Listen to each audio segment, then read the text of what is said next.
Tomb Raider King, Chapter 3, Gabi, sa isang madilim na eskinita. Tatlong lalaki ang hamarang sa daan. Isang lalaking nakaasol na Amerikana ang ngumisi. Wow, Ju Hyun, wala ka bang galang? Kapag nakita mo ang mga nakatatanda sa iyo, hindi ba dapat yumuyuko ka na? Ang pangalan ng bastardong ito ay Park Kyung Tae. Dati siyang kalyeng siga, ngayon, isa na siyang art broker.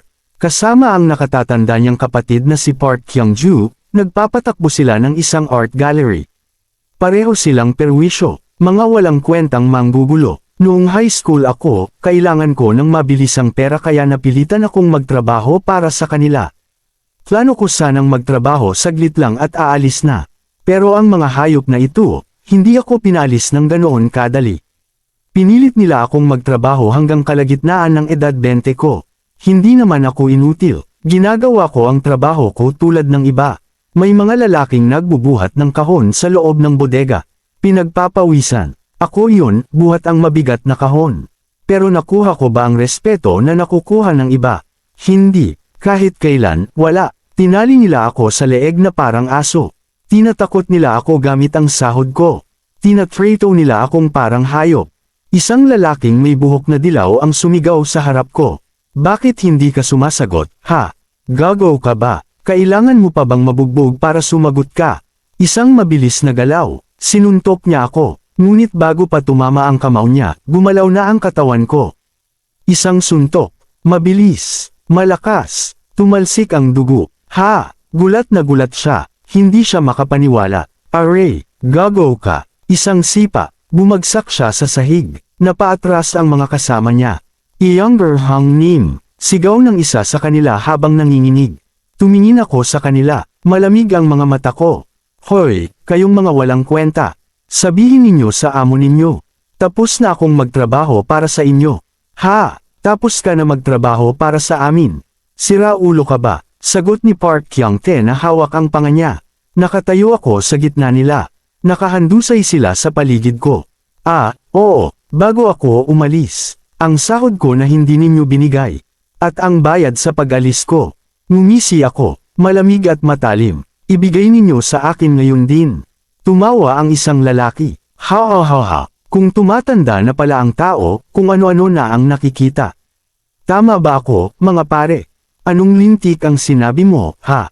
Gago ka. Isang suntok ang pinakawalan niya. Sinalag ko. Isang malakas na suntok pabalik.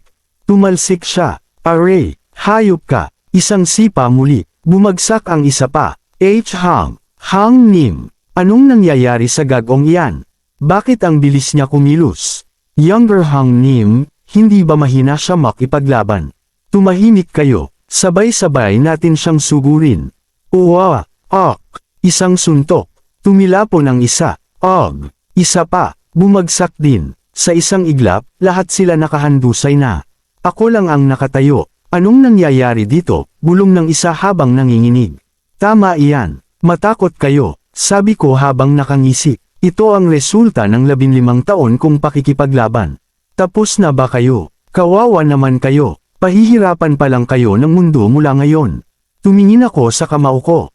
Buti na lang at bumabalik na ang dati kong galaw. Pero ang katawan ko ngayon, hindi pa ganoon kalakas para saluhin ang mga atake. Kailangan kong tapusin ito agad. Tumayo si Park Kyung Tae na may hawak na kutsilyo. Galit na galit. Kinuha at inalagaan ka namin na parang sarili naming pamilya. Ganito mo kami babayaran. Kailangan ko pa ba talagang patayin ka para matauhan ka? Hang Nim, mag-ingat ka sa kutsilyo na iyan. Sigaw ng kasama niya. Ha, wala akong pakialam. Pero ang kutsilyong iyan, para sa bentahan natin. Paano kung masira? Napatingin ako.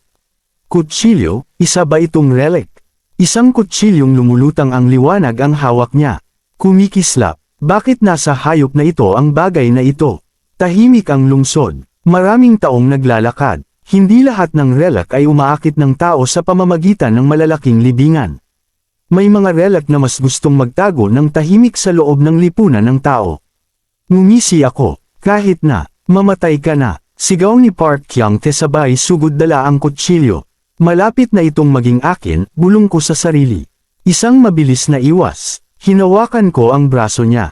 Ha! Isang pihit, Naaga ko ang kutsilyo. May lakas ka ng loob para tutukan ako ng kutsilyo. Sabi ko habang hawak siya sa leeg.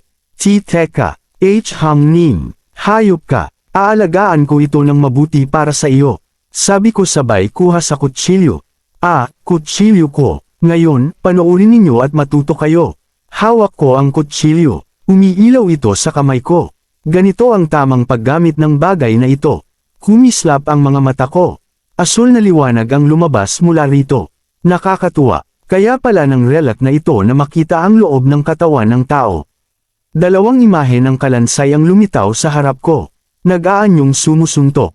Sugulin ninyo siya. Isang ihip ng hangin. Nawala ako sa paningin nila. Nawala siya. Akak. Dalawang katawan ang bumagsak. Duguan. Mukhang may kapangyarihan din itong manakop ng katawan. Ang swerte. Hawak ko ang kutsilyo. Nakatayo ako. Tibuhay pa ang gagong iyon. Dumudugo ako. Lintiek. Tumigil kayo sa pagiyak. Hindi naman malalim ang hiwa ko sa inyo. Sabi ko habang naglalakad palapit. Pero kung ayaw pa rin ninyong ibigay ang pera, mas lalala pa ito. Nanginginig si Park Kyung-tae. Galit at takot ang nasa mukha. Ibigay ninyo. Kung ayaw ninyong mamatay talaga. Ayos na. Sagot niya sa wakas. Sa malayo, sa loob ng isang opisina. Isang babae ang galit na galit sa telepono. Anong sabi mo? Binugbog kayo ni So Ju Hyun at kinuha pa niya ang pera ninyo. Akala ninyo ba palusot na iyan? Wala kayong kwenta, mga gago. Lintik. Ate, hindi ko rin alam kung anong nangyari. Sagot ni Park Kyung-tae habang hawak ang telepono. Luhaan at may dugo ang ilong. Ang hayop na iyon, kahapon lang hindi marunong makipag-away. Pero ngayon, ibang-iba na siya. Kahit mga mata niya, nakakatakot na. Napabuntong hininga ang babae. Kaya, magkano ang nawala sa inyo? Naubos lahat ng pera ko sa bangko. At yung sample na produkto na gagamitin sana sa bentahan.